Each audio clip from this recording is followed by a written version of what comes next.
Assalamualaikum warahmatullahi wabarakatuh. Bismillahirrahmanirrahim. Alhamdulillahirabbil alamin.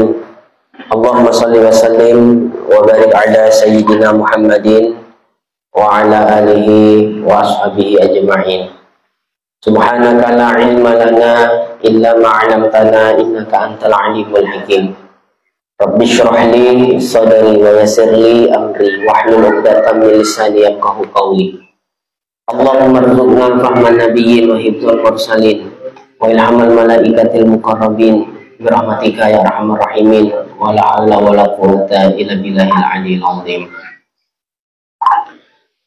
Alhamdulillah, segala puji syukur kehadirat Allah Subhanahu wa taala yang telah memberikan nikmat kesehatan dan kesempatan kepada kita semua, sehingga pada malam yang berbahagia ini kita dapat bertemu kembali untuk melanjutkan kajian kita sebagaimana biasa, yang mana malam hari ini terjadwal kajian kita adalah kajian tauhid dengan membaca kitab Sirajul Huda. Salawat beriring salam tidak lupa pula kita hadiahkan kepada junjungan kita baginda Nabi Muhammad sallallahu alaihi wasallam. Allahumma shalli wa sallim wa barik alaihi. Mudah-mudahan dengan banyaknya kita bersolawat kepada beliau, kita ini termasuk salah satu di antara umatnya yang mendapatkan syafaat di hari akhir kelak. Amin ya rabbal alamin. Yang saya muliakan dan hormati tuan-tuan guru, para ustaz, ustazah, muallim, muallimah, para jamaah, bapak, ibu hadirin wal hadirat rahimakumullah. Pembahasan kita masih seputar sifat mustahil. Halaman ke-23, baris ke-11 dari atas, yang kitab Melayu. Laisa fil imkani abda'u mimma kana. Itu ya.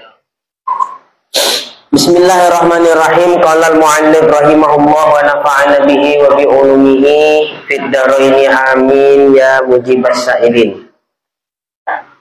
Laisa fil imkani abda'u mimma kana. Artinya tiada pada yang patut ada, ya, tiada pada yang patut ada terlebih baik daripada barang yang telah ada ini. Ya, bisa dipahami tuh. Ya, tiada pada yang patut ada terlebih baik daripada barang yang telah ada ini, yakni karena bahwasanya ilmu Allah dan iradatnya tiada ta'alluqiyah dengan barang yang terlebih baik daripada yang ada ini, maka menjadikan orang yang tiada dalam ilmunya dan tiada, ya, orang yang tiada dalam ilmunya dan tiada ta'alluq dengan dia oleh iradatnya itu mustahil, maka tiada boleh kita i'tirad. Itu kan atas Imam Ghazali pada demikian perkataan. Baik, pembahasan lalu begini permasalahannya. Mampukah Allah Subhanahu wa ta'ala mengeluarkan kita dari perintah dan afalnya? Kita ini bisa nggak dijadikan Allah Ta'ala keluar dari segala perintah-perintah Allah, juga keluar dari af'al Allah? Nah, kita kan sama-sama mengetahui semua yang ada di alam semesta ini adalah af'al Allah, baik yang af'al ikhtiari maupun af'al ittirari. Semua di alam semesta ini adalah perbuatan Allah, adalah af'al Allah.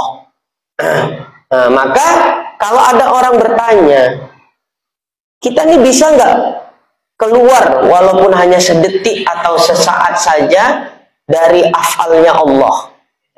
Kan gitu kan pertanyaannya. Kita jawabannya udah tahu, pasti nggak mungkin. kita ini keluar walaupun sesaat saja daripada afal Allah, nggak akan mungkin, mustahil. Nah, tapi yang ingin ditekankan di sini bukan masalah jawabannya, tapi tentang masalah gimana status iktikad orang yang bertanya demikian, rusak apa enggak keimanan dia. Nah, itu yang dipermasalahkan di sini, paham ya? Nah, apakah dia kufur, apakah tiada dia kufur? Maka kemarin jawab ya, maka dijawabkan akan dia dengan katanya tiada kufur dengan itu perkataan, ya, karena keluar ia daripada perintah Allah dan kerjaannya mustahil, padahal kudroh itu tiada ta'aluk ia dengan yang mustahil, ya, tidak sampai kufur dia, ya, nah, tapi dia ahlul bid'ah. Nah, itu pembahasan kita yang lalu. Nah, di sini ya ada pembahasan lanjutan yang cukup menarik, yaitu ibaratnya tadi laisa fil imkani abda'u mimma kana, yang artinya tiada pada yang patut ada terlebih baik daripada barang yang telah ada ini. Jangan kita berpikir bahwa yang patut ada, ya, patut ada itu maksudnya sesuatu yang belum ada itu yang lebih baik daripada yang udah ada yang diciptakan Allah ini, ya. Nah, jangan kita berpikir begitu. Apa yang ditetapkan Allah kepada kita itulah yang terbaik. Yang ada inilah yang terbaik. Jangan kita berpikir yang ditetapkan Allah ini nggak baik. Paham tuh maksudnya ya? Apa yang ditetapkan Allah kepada kita sekarang ini, sesuatu yang sudah berlaku kepada kita saat ini, itu tidak baik. Bahkan kita beranggapan ya, sesuatu yang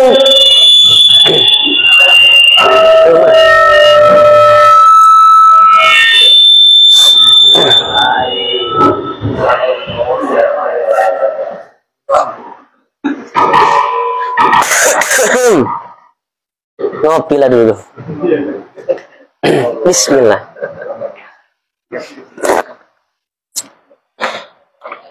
Pembahasannya ini rumit, ya, butuh konsentrasi ini. Pembahasan malam ini cukup rumit, ya, karena berbelit-belit bahasa di Sirajul Huda nih tentang pembahasan malam ini. Nah, jadi gini tadi, laisa fil imkani abda'u mimma kana, dengan makna sesuatu yang sudah dijadikan Allah, sesuatu yang udah ada, sesuatu yang sudah berlaku sekarang ini, itulah yang baik, ya.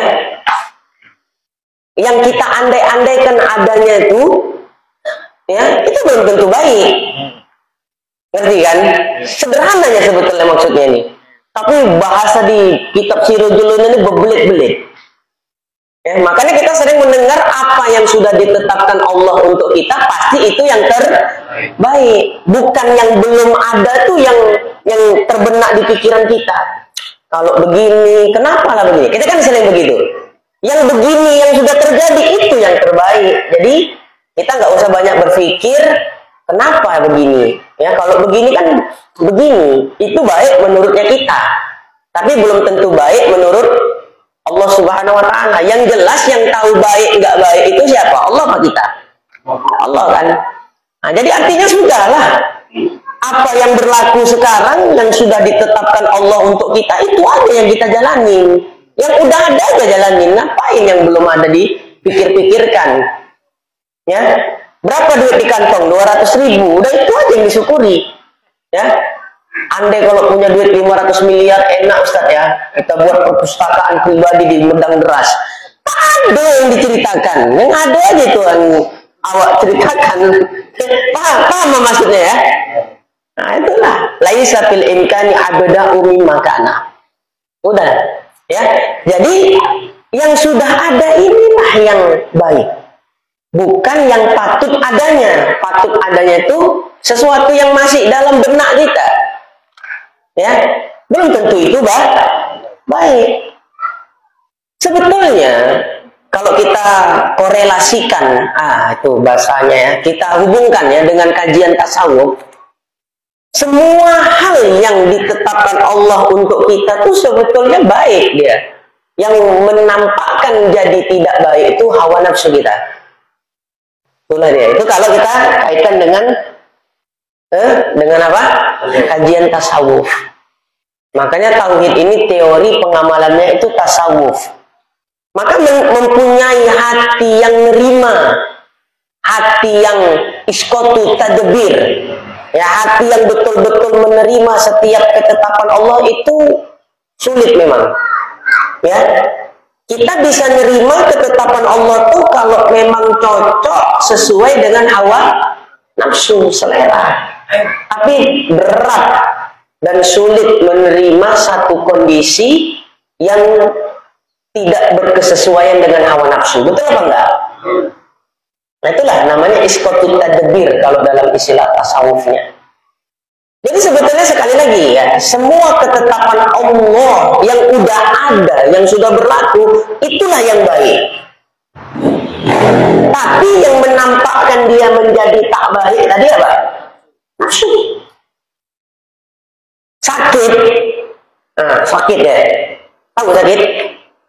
Ya. Sekecil-kecilnya sakit itu sakit hati ya. Ya, seringan-ringannya. Itu atau lebih parah kadang ya. Nah, karena tak nampak dia. Kalau sakit zahir bisa cepat diobati. Sakit hati ini yang payah ya, karena dia nggak kelihatan. Nah, umpamanya kita cari atau kita tidak bersyukur itu apa bisa dikatakan kufur? Iya betul, masuk kufur nikmat. Makanya kita belajar tauhid ini betul-betul supaya kenal sama Allah Ta'ala. Bukan sebatas kenalnya saja secara ilmunya, tapi kita betul-betul kenal semua yang berhubungan dengan Allah Subhanahu Wa Ta'ala, termasuk ketetapan yang berlaku kepada kita. Itu kan dari Allah juga kan. Maka orang yang betul-betul kenal kepada Allah Subhanahu Wa Ta'ala, hatinya itu gak pernah komplain. Makanya tadi kita contohkan sakit misalnya, ya. Sebahagian wali-wali Allah itu kalau dikasih sakit, kita sakit sedikit ngeluh apa enggak? Ya kan. Padahal itu juga ketetapan Allah apa enggak? Ketetapan Allah. Tapi wali-wali itu malah bersyukur. Ya. Nah, itu kan sesuatu yang enggak enak sebetulnya kan. Ketetapan yang tidak kita harapkan. Ketetapan Allah kepada kita yang tidak kita inginkan. Ya, siapa mau sakit kan gitu kan? Ya, siapa orang mau sakit? Ada orang mau sakit. Ya, ketetapan yang tidak kita inginkan, ketetapan yang tidak kita harapkan berlaku pada diri kita. Ya,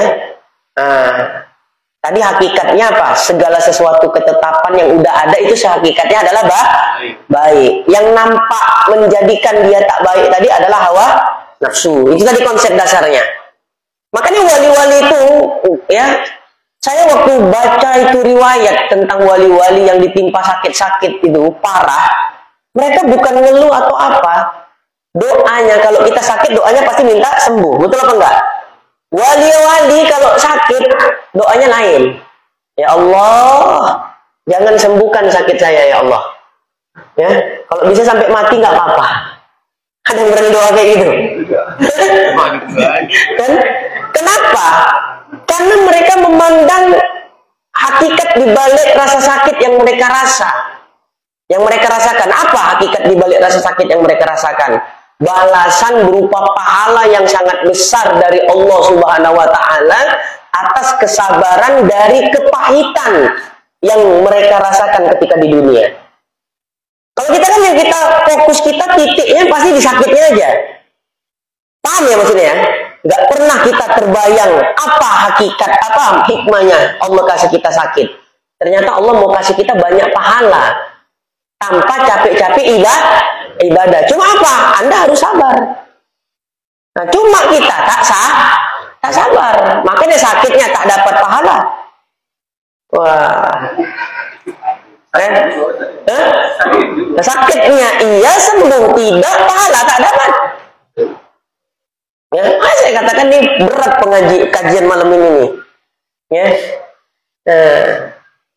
Jadi sampai wali-wali itu mereka bukan memandang lagi sakitnya, bukan. Tapi yang mereka pandang adalah kebaikan Allah di balik rasa sakit itu. Apa? Pemberian pahala yang sangat besar. atas kesabarannya. Makanya mereka doanya begitu. Ya, bahkan kalau nggak sakit-sakit sebulan minta sakit. Gimana coba? Ada wali nggak dikasih ujian seminggu sebulan. Ya Allah, mana kok nggak ada ujian? Kalau apa doanya apa? Ya Allah, jauhkanlah ujian ya Allah. Ya, kalau udah dapat ujian kita bilangnya apa? Ya Allah, apa dosa hamba ya Allah sampai kau kasih ujian kayak begini? Untung Allah nggak jawab. Kalau ku kasih kau ujian karena dosamu, kecil kalilah ujian tuh daripada dosa kau. Nah, paham ya tak maksudnya? Itulah dia. Artinya udah kita disuruh mensyukuri apa yang ada saja. Karena yang udah ditetapkan Allah itu pasti baik semuanya. Yang menjadikan, yang menampakkan dia menjadi tak baik itu adalah hawa nafsu. Itu aja intinya. Contoh lagi sakit, ditetapkan Allah kita tuh sakit. Nah, berarti kan ketetapan yang sudah ada ya kan? Sudah berlaku. Tadi rumusnya apa? Segala sesuatu yang ada yang sudah ditetapkan Allah yang sudah berlaku baik apa enggak tadi? Cerita di Sirojul Huda. Baik. Sakit, kita ditimpa sakit. Ada yang sakit sekarang? Nah, berarti kan sudah berlaku ketetapan Allah kepada dia. Ya. Nah, sebetulnya baik. Tapi tadilah hawa nafsu kita yang menyebabkan sesuatu itu terpandang sesuatu yang tidak baik. Hawa nafsu. Ya. Jadi ujian apapun, seberat apapun ujian kita, seberat apapun masalah hidup kita, hakikatnya itu adalah kebaikan Allah Subhanahu wa Ta'ala. Maka kedepannya kalau kita mendapat ujian, mendapat masalah, persepsi kita, sudut pandang kita jangan ke masalahnya, jangan ke ujiannya, tapi persepsi pandangan kita itu ya kita rubah, bahwa kita persepsi kita, pandangan kita itu tidak lagi kepada bentuk ujiannya, tidak lagi kepada bentuk musibahnya, tapi kebaikan di balik musibah dan ujian yang Allah berikan. Berupa apa paling enggak? Paling enggak apa? Pahala yang cukup besar. Ya, atas kesabaran dari ditimpa musibah dan ujian. Paham ya maksudnya ya? Nah, itulah dia. Rubah mindset, cara berpikir kita, persepsi kita. Kalau dapat masalah, dapat musibah, minimal tadi rasa sakit lah, gigi ya kan. Nah, tuh, ya sesuatu yang nggak diharapkan, ya sesuatu yang nggak enak. Nah, pasti nafsu menjadikan rasa sakit gigi itu sesuatu yang dia benci. Betul atau enggak? Kenapa nggak cocok sama hawa nafsu? Padahal di balik itu, di balik rasa sakit giginya itu pasti ada kebaikan Allah di situ. Minimal bentuk kebaikannya adalah berupa pahala. Nggak ada loh rasa sakit yang tidak ada ganjaran kebaikan di situ. Pasti. Setiap ujian, setiap musibah, setiap rasa sakit yang kita alami, pasti ada ganjaran pahala di situ. Ya, ada kebaikannya. Minimal adalah pahala. Jadi, ya, makanya tiada pada yang patut ada terlebih baik daripada barang yang telah ada ini. Yang udah terjadi, yang udah berlaku itu yang baik. Yang masih dalam pemikiran kita itu belum tentu baik. Yakni karena bahwasanya ilmu Allah dan iradatnya tiada ta'aluk ia dengan barang yang terlebih baik daripada yang ada ini. Bisa tuh nggak dipahami? Ilmunya Allah, iradatnya Allah tidak ta'aluk, ya. Tidak mana tadi ya? Ilmunya Allah dan iradatnya Allah, ya, tiada ta'aluk ia dengan barang yang terlebih baik daripada yang ada ini. Allah tuh dengan sifat ilmunya tahu mana yang baik untuk kita. Jadi yang udah ada ini itulah yang berdasarkan ilmu Allah yang baik. Paham nggak? Berdasarkan ilmunya Allah yang udah terjadi kepada kita, itulah yang terbaik untuk kita. Makanya dikatakan ilmunya Allah dan iradahnya Allah tiada ta'alukiyah dengan barang yang terlebih baik daripada yang ada ini. Kalaulah misalnya ilmu Allah, ya, ta'aluk dia kepada barang yang terlebih baik daripada yang ada ini, yang udah berlaku, yang udah terjadi, seolah-olah Allah dengan ilmunya, sifat ilmunya tidak mengetahui ada yang lebih baik dari apa yang dia tetapkan kepada kita sekarang. Ya, padahal ilmu Allah inkisyafan taman kemarin kan? Bisa nggak dipahami kira-kira? Kalaulah ilmu Allah, saya ulang sekali lagi. Kalaulah ilmu Allah Subhanahu wa Ta'ala ta'aluk dia kepada sesuatu yang terlebih baik daripada yang ada ini, itu artinya ada yang lebih baik dari yang ditetapkan Allah sekarang, kan itu? Berarti ilmu Allah nggak sampai, tidak mampu memahami kalau ada yang lebih baik. Kan nggak mungkin ilmu Allah kayak begitu kan? Allah nggak tahu kalau ada yang lebih baik dari yang dia tetapkan. Nggak mungkin. Nah, yang dia tetapkan itulah yang terjadi, yang berlaku sekarang. Itulah yang berdasarkan ilmunya Allah, itulah yang terbaik. Ya, makanya jelas dikatakan oleh penyusun kitab Sirajul Huda ini, ilmu Allah tidak ta'aluk kepada yang terlebih baik daripada yang udah ada ini. Itu alasannya. Kenapa begitu Ustaz? Ilmu Allah tidak ta'aluk kepada yang terlebih baik daripada yang ada ini. Ya iyalah, kalaulah sekiranya kita memahamkan ilmunya Allah ta'aluk kepada sesuatu yang terlebih baik dari yang ada ini, berarti yang ditetapkan Allah ini kurang begitu baik. Dan Allah tidak tahu ternyata ada yang lebih baik dari yang ditetapkan ini. Ngerti nggak maksudnya? Hah? Jahil Tuhan dari sesuatu yang lebih baik. Masya Allah, tabarakallah. Paham ya? Nah, ini kitab Sirajul Huda nih ya. Muter. Iradahnya juga begitu, kehendaknya.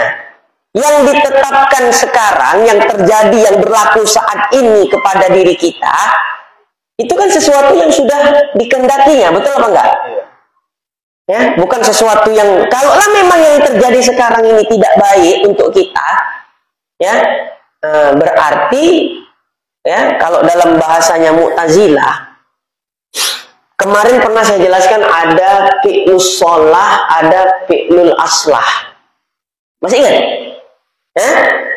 Ada pembahasan fi'lus sholah dan ada fi'lul aslah.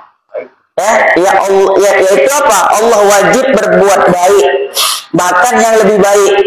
Pendapat siapa tuh? Allah wajib berbuat sholah, wajib berbuat aslah. Pendapat Mu'tazilah. Ya, misalnya jika terdapat fasad, kekacauan, kerusakan seperti kekufuran dan kedurhakaan, Allah wajib melakukan sholah. Ya, seperti misalnya apa misalnya ya, sakit tadi misalnya. Nah, sakit itu kan kondisi yang tidak baik, maka Allah wajib menyembuhkan. Itu namanya sholah. Ya, ada orang naik kereta pulang ngaji malam, dibegal, dirampok. Itu sesuatu yang tidak baik kan? Maka Allah menurut Mu'tazilah wajib berbuat sholah, ya, berbuat baik kepada orang yang dirampok atau yang dibegal tadi. Maksudnya harusnya nggak terjadi kejadian seperti itu. Nah, itu namanya ya sholah. Kemudian ada aslah, ada sholah, ada aslah. Allah wajib berbuat yang lebih baik, itu aslah. Ya, misalnya orang taat, ya, dimasukkan ke surga. Nah, itu kan taat perbuatan baik, orang yang berbuat baik dimasukkan ke surga, maka itu namanya aslah. Kalau kita Ahlussunnah wal Jamaah hanya membantah konsep yang pertama aja. Jadi kalau ada orang kufur, wajib Allah Ta'ala membuat dia jadi orang beriman. Kalau ada orang sakit, wajib Allah ya menyembuhkan dia. Itu namanya sholah. Itu pendapat Mu'tazilah tadi. Nah, Ahlussunnah itu tidak setuju kepada konsep sholah itu tadi. Ahlussunnah hanya menerima konsep aslah. Ya, nah, itu pembahasan kita yang lalu. Ada aslah, ada sholah. Ada sholah, ada aslah. Yang diterima menurut Ahlussunnah yang mana? Aslah. Kalau sholah itu tidak. Ya, beda dengan Mu'tazilah. Mu'tazilah dua-duanya. Allah wajib berbuat sholah, Allah wajib berbuat aslah. Mana tadi ya? Maka menjadikan orang yang tiada dalam ilmunya. Nah, itulah tadi. Kalau sekiranya ilmu Allah Subhanahu wa taala ta'alluq dia kepada sesuatu yang lebih baik daripada yang sudah ada, apa katanya tadi? Maka menjadikan orang barang. Di situ Barang. di situ barang. Iya. Maka menjadikan barang yang tiada dalam ilmu. Orang ya. Maka tunggu ya. Menjadikan barang cocoknya tuh. Lebih cocok barang. Ya. Maka menjadikan barang yang tiada dalam ilmunya. Berarti seolah-olah Allah nggak tahu loh kalau ternyata ada yang lebih baik dari yang udah ditetapkannya. Kan nggak mungkin. Ya, yang benar barang ya. Itu lebih cocok dengan kalimatnya. Ya.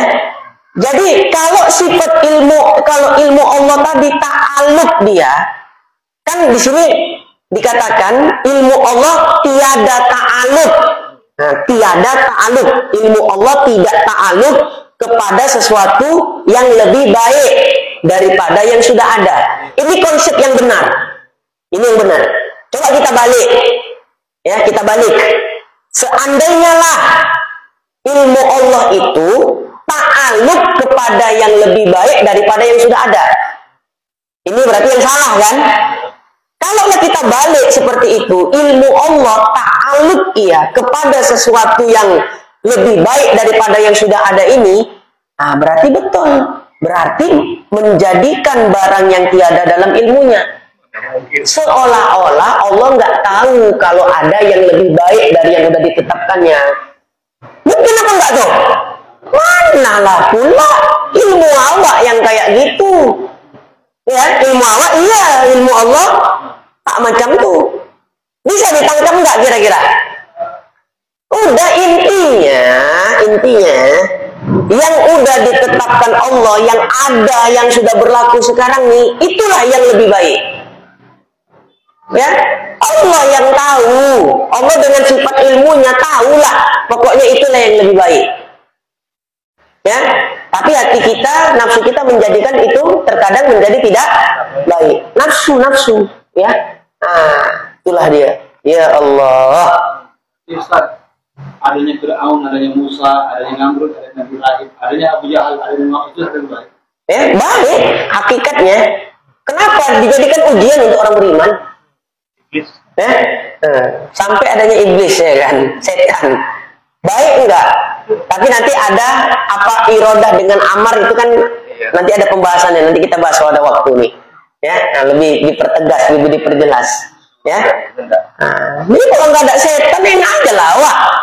Ya, diciptakan Allah setan iblis baik enggak? Baik. Ya, kalau kita lihat daripada kajian ini. Ya baik, untuk apa? Menguji keimanan kita. Kalau nggak ada iblis, nggak ada setan, hambar aja kayaknya ya kan. Rasanya pun nggak perlu ngaji Sirajul Huda. Ya kan? Itulah dia. Ya Allah. Itu hakikat ya. Cerita hakikat. Nah, mana tadi dia lagi? Dan tiada ta'alluq dengan dia oleh iradatnya itu mustahil. Ya nggak mungkin lah. Allah ya, kalau ada yang lebih baik dari yang ditetapkan Allah, berarti kan artinya Allah nggak tahu itu ada yang lebih baik dari yang sudah ditetapkannya. Itu ya mustahil. Ya, maka tiada boleh kita i'tirad atas Imam Ghazali pada demikian perkataan. Jadi ada Imam Ghazali membahas masalah apa namanya? Masalah apa tuh? Masalah ini dalam kitab beliau, dalam kitab Ihya-nya. Ya, di dalam kitab Ihya kami ngaji kitab Ihya itu setiap hari ba'da subuh. Ya. Mbah Mun itu hatam kitab Ihya itu udah berulang-ulang, jadi wirid sama beliau. Setiap hatam kitab Ihya diulang lagi, hatam kitab Ihya diulang lagi. Tapi anehnya, keunikannya, udah hatam sekali kitab Ihya, misalnya kita ngaji dengan beliau, nanti kan ngulang lagi kitab Ihya itu diulang. Kita sangka penjelasannya sama dengan penjelasan yang dulu. Kalau kita kan enggak ya. Ngaji apa? Udah hatam klaim Sirajul Huda. Udah. Kemudian kata gurunya, kita ngulang lah Sirajul Huda lagi. Nggak usah ganti kitab baru. Awak nih yang congkak hati tadi, udah hatam aku kok Sirajul Huda. Udah lah, ngapain lagi ngaji Sirajul Huda? Udah tahu nyawa isinya. Padahal bisa jadi penjelasan yang kedua kalinya itu lebih luas dari yang pertama. Pokoknya ikuti aja apa kata guru. Kalau udah hatam Sirajul Huda, kita ngulang lagi ya Sirajul Huda. Jangan banyak komplain. Ganti kitab kenapa Ustaz? Yang tebal 17 jilid gitu. Nah, misalnya. Ya kan gitu. Ngaji ini untuk paham, bukan untuk keren-kerenan doang. Bisa nggak? Ya. Bahkan menurut saya ya, Sirajul Huda ini tinggi kali sama kita nih. Ya, makanya kalau kita inilah pembahasan yang singkat ini kita bahas. Kalau kita bisa menerima semua ketetapan Allah, ya, menganggap semua ketetapan Allah itu baik, kita ini udah wali ukurannya. udah wali. Betul apa enggak? Udah wali. Ya, nah jadi ya kitab Sirajul Huda ini tinggi. Ya, kitab tinggi. Tapi kita ganti kitab aja nanti bulan depan. Ya? Ganti. Jadi pesan saya, ngaji itu untuk paham ya. Untuk apa kita ngaji 3 tahun, 4 tahun tapi nggak paham-paham? Mending kitabnya tipis, kecil, Miftah, Qatrul Loban gitu misalnya. Udah khatam diulang lagi, tapi duduk ilmunya. Daripada ngaji Sirajul Huda, poning kepala. Ngerti enggak? Nah, cuma ya cuman jemaah maunya Sirajul Huda ya kan? Nah, itulah dia. Di dalam dunia ini kan ada jenjang, ada kalau menurut aku kita ada jenjang baik, ada lebih baik, ada terbaik gitu. Jadi kita udah menerima ketetapan Allah bahwa kita itu di posisi terbaik. Terus kita berusaha mencari yang terbaik itu apakah bisa dikatakan melanggar ketetapan Allah? Nah, sekarang standar baik nggak baik itu jangan dijadikan ukuran itu nafsu, tapi syariat. Jelas ya? Kalau syariat bilang itu baik, baik. Ya. Syariat mengatakan baik, baiklah dia. Jangan yang dijadikan tolak ukur adalah nafsu. Nafsu itu pasti maunya bolodeh. Berlebih-lebihan. Betul apa enggak? Dalam perkara dunia. Tapi berlebih-lebihan dalam kebaikan, ketaatan, nafsu tahu enggak? Nah, itulah memang tabiat dia itu. Jadi Allah menciptakan nafsu untuk kita baik juga apa enggak sebetulnya? Baik juga, ujian, kan gitu kan? Untuk kita. Nah, jadi kan berjenjang memang. Ada yang baik, ada yang lebih baik. Jadi kalau kita untuk mendapatkan yang lebih baik, salah apakah tidak? Enggak salah. Tapi tadi standar pengukurnya adalah syariat. Ustaz, saya udah punya mobil Fortune. Pengen yang lebih baik, mobil Alphard. Syariat itu menilainya gimana? Itu sesuatu yang mubah ya kan? Bukan sesuatu yang haram, nggak apa-apa sih. Kalau kita punya, ini sampai pinjol, nah, kan gitu kan? Pinjam online cuma untuk beli apa tadi? Mobil Alphard. Nah, itu kan udah di luar koridor syariat. Ya, udah nafsu itu ceritanya. Betul apa enggak? Memaksakan sesuatu di luar kemampuan. Nah, gitulah dia.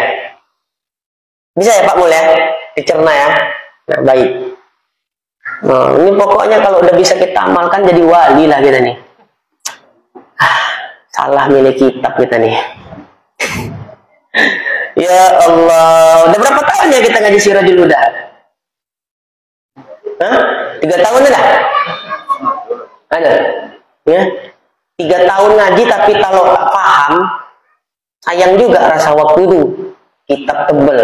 Tapi ngaji yang tipis, cepat paham, Nah, itu lebih afdol. Jadi ada afdol, ada mafdul.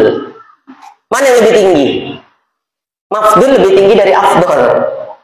Ngaji Sirajul Huda afdol. Ya. Tapi ngaji kitab tipis sekaligus dengan pemahaman yang betul-betul, buduk tuh kaji, itu mafdul lebih baik. Jadi maksud Ustadznya apa ganti kitab? Apa cemano kita?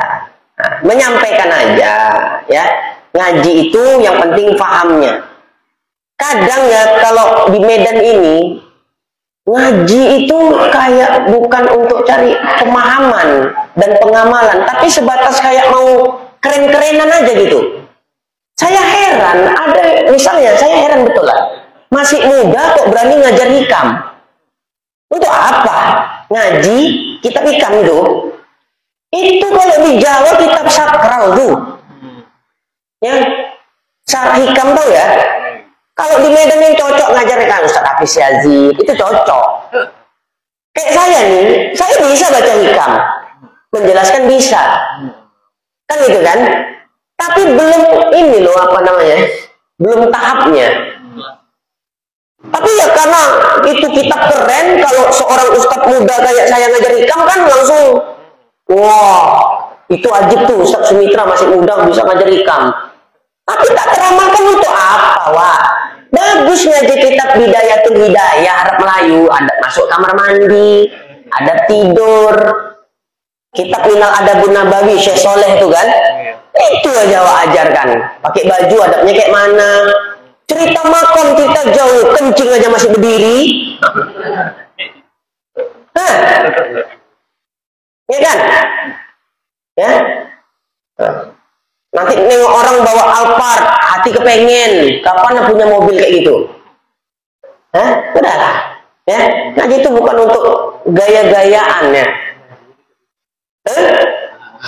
Ada sih ngaji hikam. Kalau ada nggak apa-apa, orang tua tapi yang udah memang hati tak terpaut ke dunia. Oh, kalau masih muda-muda lah, tak usah cerita. Allah. Ya. Nah, jadi kan kitab itu kan ada tahapnya. Kalau tauhid kan miftah ya. Yang paling apa dasar miftah apa Qatrul Loban dulu? Qatrul Loban dulu kan itu kan tamat baru miftah. Itu diulang-ulang nggak apa-apa. Jadi jangan dianggap guru kampung yang ngajar Qatrul Loban miftah itu nggak hebat. Ya, hebat mereka. Karena bisa katam ngulang, katam pulang. Daripada yang ngajarkan Sirajul Huda ini nggak katam-katam. Udah nggak hatam, paham tidak, tetap itu kan namun nak mengamalkan. Qatrul Loban sedikit paham bisa diamalkan. Miftah paham sedikit, ya sedikit tipis maksudnya, paham bisa diamalkan, hebat. Daripada yang ngaji Sirajul Huda tak teramalkan isi. Ya Allah, ya. Nah, isyarat apa nih maksudnya? Ganti kitab atau cemana kita nih? Tapi kalau nggak digajikan, tak berkembang juga ilmu. Jadi kesimpulannya apa? Ngajilah sama guru kampung, ngaji juga sama guru yang dari Medan. Jangan ngajinya ke guru yang di Medan aja, nggak mau ngaji sama guru kampung. Itu kesimpulannya. Ya, nah, kalau ngaji sama guru Medan kan terkesan hebat, ya. Tapi tak teramalkan. Ngaji sama guru kampung, nggak ngaji sama saya nggak apa-apa. Istiqomah ngaji sama guru kampung. Allah, tauhid pula lagi. Lanjut. Wa ijadu syai'in minal alami ma'a karohatihi liwujudihi ay adami iradati lahu ta'ala. Betul? Dan mustahil pula atas Allah Ta'ala menjadikan sesuatu daripada alam ini serta bencinya. Allah tak mungkin menjadikan sesuatu yang nggak dia suka, yang nggak dia kehendaki. Tak mungkin. Kenapa terjadi sesuatu itu berlaku? Ya karena dikehendaki Allah. Ya nggak mungkin terjadinya sesuatu itu Allah menciptakan sesuatu yang dia tidak suka. Jadi suka lah Ustaz, ya Allah tuh kalau aku sakit, ya, nah, Ya suka. Dan itu dikehendaki Allah. Nah, cuma nanti ada irodah dengan amar ya. Nanti kita jelaskan. Mana dia tadi? Yakni tiada suka Allah bagi ada sesuatu itu.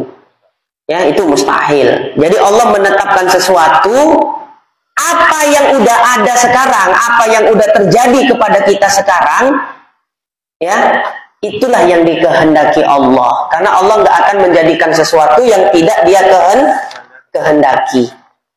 Nah, tadi ada irodah, ada amar. Irodah dengan amar itu perintah. Irodah dengan amar itu sama apa berbeda? Berbeda. Irodah berbeda dengan amar. Amar tadi artinya perintah. Simak baik-baik ini, ya, biar saya jelaskan irodah dengan amar. Pertama, ya, yang perlu kita pahami, ada irodah, ada kehendak, ada amar, perintah. Ada irodah tadi apa? Kehendak. Ada amar tadi apa? Perintah. Yang perlu dipahami yang pertama, irodah dengan amar itu sama apa tiada sama? Tiada sama, gak sama.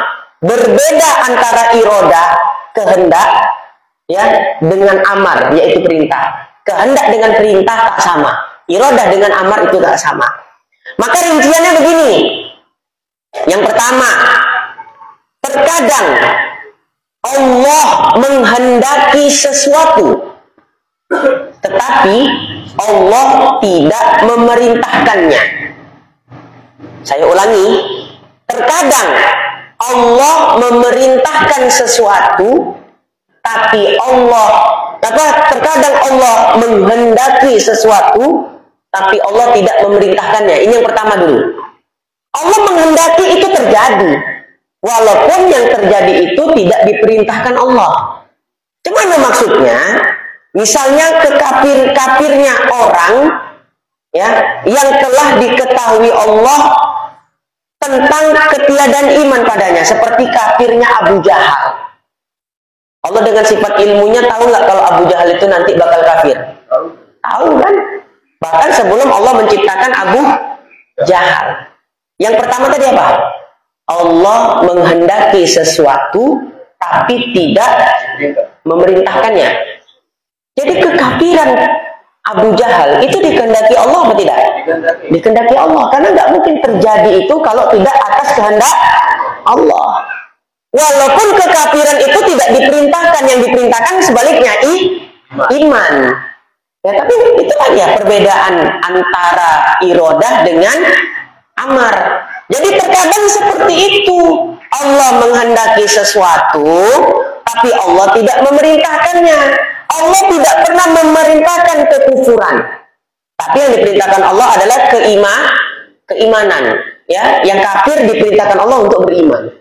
Tapi kafirnya Abu Jahal, kafirnya Fir'aun, Qarun, Haman, itu udah dikehendaki Allah.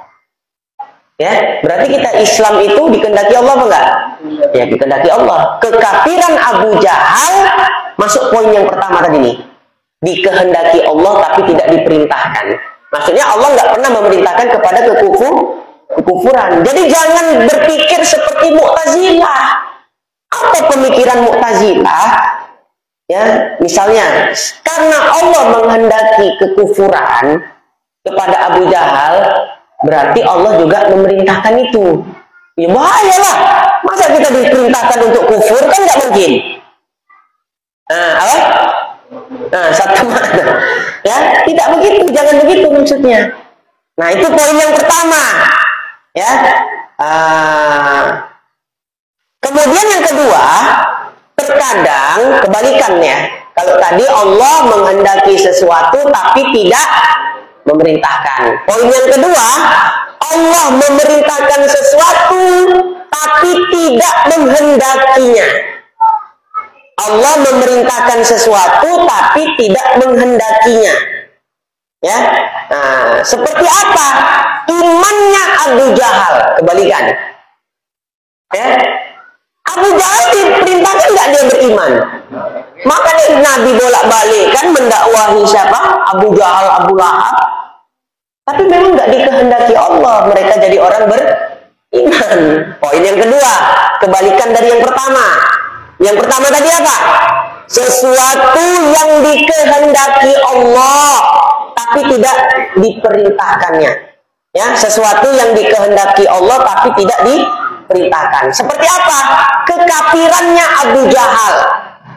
Jadi Abu Jahal, Abu Lahab itu kafir sudah dikehendaki Allah. Walaupun kekafiran itu tidak diperintahkan Allah. Yang kedua, kebalikannya. Sesuatu yang diperintahkan Allah, ya, tapi tidak dikehendaki. Apa itu imannya Abu Jahal? Abu Jahal, Abu Lahab diperintahkan Allah untuk beriman. Ya, tapi tidak dikehendaki Allah, dia jadi orang beriman. Wah, itu dia. Kok begitu? Kalau ini diprotes sama Mu'tazilah yang poin kedua nih. Ya, karena kan tadi menurut konsep Mu'tazilah, Allah wajib berbuat sholat, berbuat aslah. Jadi yang kufur itu wajib dijadikan beriman. Ya, maka jawabannya apa? La yus'alu amma yaf'al. Allah enggak ditanya tentang yang dia buat. Bukan Allah yang ditanya dengan apa yang dia perbuat, tapi Allah bertanya apa yang kau buat. Ya, kalau bahasa Arabnya apa tadi? La yus'alu amma yaf'alu.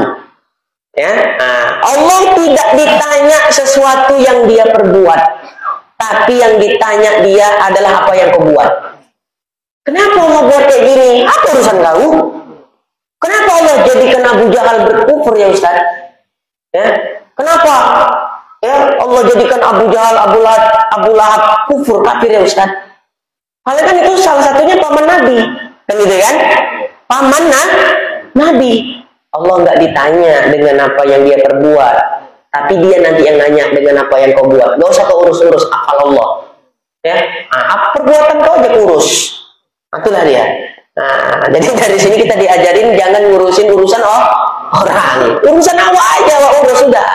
Rugi waktu kita habis untuk buang-buang waktu ngurusi yang bukan urusan kita.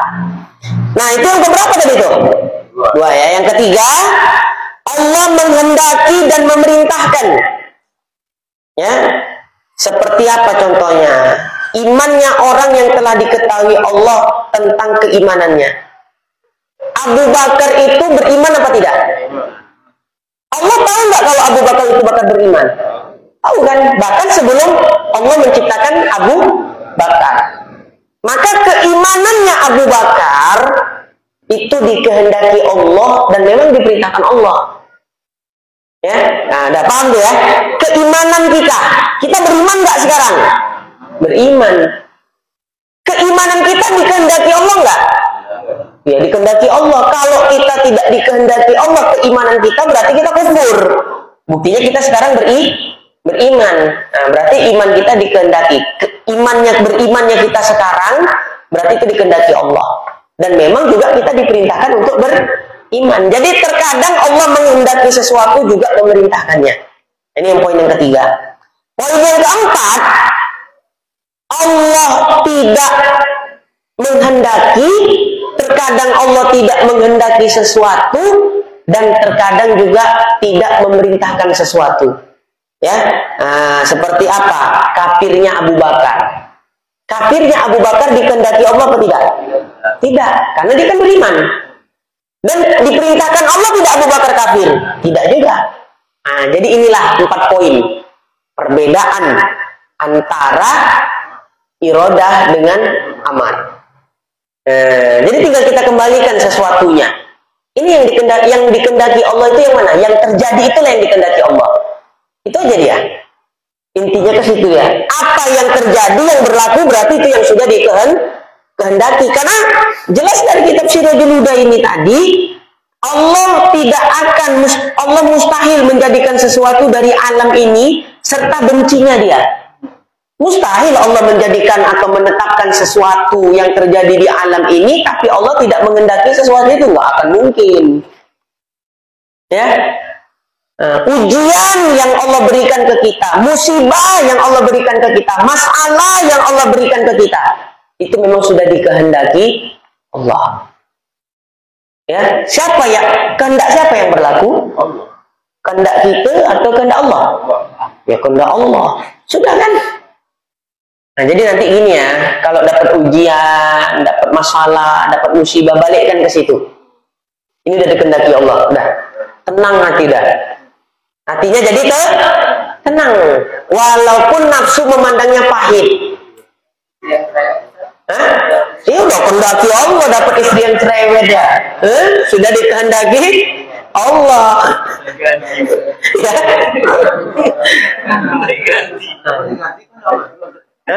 Kalau diganti jangan diganti, ditambah. Ya, ditambah terjadi kehendak Allah juga. Aku nak cerita. Senang kali ya. Alasan nanti Dek, ini kehendak Allah udah Dek katanya. La ilaha illallah. Udah jam 10 Pak Isa. Iya. Ya. Mengenai yang nambah istri. Apakah kita berpikir lebih baik daripada yang sudah terjadi? Kita kan berangkat-angkat kalau bisa istri 2 mesti baik daripada yang. Berarti kita mengatakan yang lebih di depannya lebih baik daripada yang. Cuman pelan-pelan. Seperti yang dikatakan tadi, menambah istri, wah itu lebih baik dari istri yang pertama. Berarti kan angan-angan kita mengatakan itu lebih baik daripada ketentuan sudah berlaku. Istri yang pertama sama. Ya betul lah. Wah, itu yang berarti yang baik. Kenapa? Ada pahalanya. Rupanya kita takdir kan nggak tahu. Kan gitu kan? Nah, bonus lah itu karena kesabaran dia kan gitu kan. Ya, jadi maksudnya tadi yang udah ada tuh itu yang lebih baik. Ya, yang pokoknya yang udah ditetapkan Allah sekarang nih. Kita ceritanya bukan yang di masa yang akan datang. Tapi kita ceritanya yang sekarang yang berlaku, yang udah ada. Itu yang terbaik dari Allah Subhanahu wa taala. Walau kadang hawa nafsu menjadikannya itu tidak baik. Pandangan nafsu aja yang menjadikan itu tidak baik. Ibu-ibu dapat suami, misalnya Masya Allah, Tabarakallah, suaminya ya gimana, sholat enggak, ya maksiat aja kerjanya. Nah, kan gitu misalnya. Itu berarti cemana tuh Ustaz? Berarti ini yang terbaik. Iya, itu yang terbaik. Walaupun suaminya dalam kondisi yang tidak baik. Kenapa termasuk yang terbaik? Karena itu yang dikehendaki Allah. Dari mana baiknya Ustaz? Komplain mama-mama tadi kan. Nah, kalau ibu bisa sabar, sebagaimana di dalam hadis, ya istri yang sabar terhadap akhlak buruk suami, maka istri atau wanita tersebut diberikan ganjaran pahala seperti pahala yang Allah berikan kepada Asyah istri Fir'aun. Ya, memangnya sejelek-jeleknya suami apa kayak Fir'aun kan enggak? Tapi sabarnya istri tadi kepada akhlak buruknya suami, sabarnya istri terhadap akhlak buruk suami, itu dia akan diberikan ganjaran pahala yang Allah berikan, pahala tadi sebagaimana pahala yang Allah berikan kepada Asyah istri Fir'aun. Itulah bentuk kebaikannya. Ya, gitu dia. Nah, intinya ya benar, yang sekarang itulah yang terbaik dari Allah Ta'ala. Kalau untuk kedepannya berubah, ya, nah, si ibu tadi cerai sama suaminya, ya, dapat suami yang baik, itu cerita yang lain lagi. Berarti kan yang diceritakan itu yang berlakunya aja, jangan dibahas yang belum berlaku, kan gitu kan? Nah, itu dia. Yang udah ada, yang berlaku itu aja yang dibahas. Itu yang terbaik. Yang belum berlaku, ya itulah angan-angan kita tadi itu, ya, betul itu, seperti itu dia konsepnya. Itu mungkin dibilang Pak Mul tadi gini Ustadz, misalnya orang kerja lah, dia kerja di sini gajinya 100.000 satu hari. Rupanya ada yang menjanjikan pula kalau di sana itu 200.000 satu hari. Dipindahlah dia ke yang 200.000. Begitu juga istri merasa tahan kali pula. Kau sampai botak kepala bantainya. Jadi berusaha untuk mendapatkan yang lain. Tahu-tahu pula pendapatan pula bahagia ada yang kedua. Dapat betul gitu ya. Ya udah, berarti itu yang terbaik. Itu terbaik. Pokoknya rumusnya yang udah terjadi itu aja, yang ada itu aja. Nah, itu aja dia, kembalinya ke situ dia. Kerja tadi sekarang gajinya 100.000, ditawari Kalau masih angen-angen, enak ya kalau kerja sehari 200.000 kayak kawanku itu nggak baik. Ya, karena kan belum ada dia, belum berlaku. Yang 100.000 yang kita dapat, yang ada itulah yang baik berarti. Rupanya betul, datang orang nawari, kau kerja sama aku ya 300.000 ku kasih. Nah, pindahlah dia kerja. Kan berarti jadinya ketetapan yang berlaku bukan yang lama lagi, tapi ketetapan yang baru itu yang baik. Udah, gitu aja simpelnya. Nah, paham nggak kira-kira? Ya. Kita juga disimpulkan ini Ustaz, semakin besar gajinya, semakin loyal pengeluarannya, semakin banyak hal-hal yang bisa dibuat yang tidak perlu. Tanggung jawabnya semakin banyak gitu ya. Nah, pokoknya udahlah. Yang berlaku yang ada sekarang ini pada kita bukan yang lalu, bukan yang ya akan datang, ini yang sekarang yang terbaik. Bukan yang lalu, juga bukan yang akan datang. Itu aja konsepnya. Wallahu a'lam bishawab.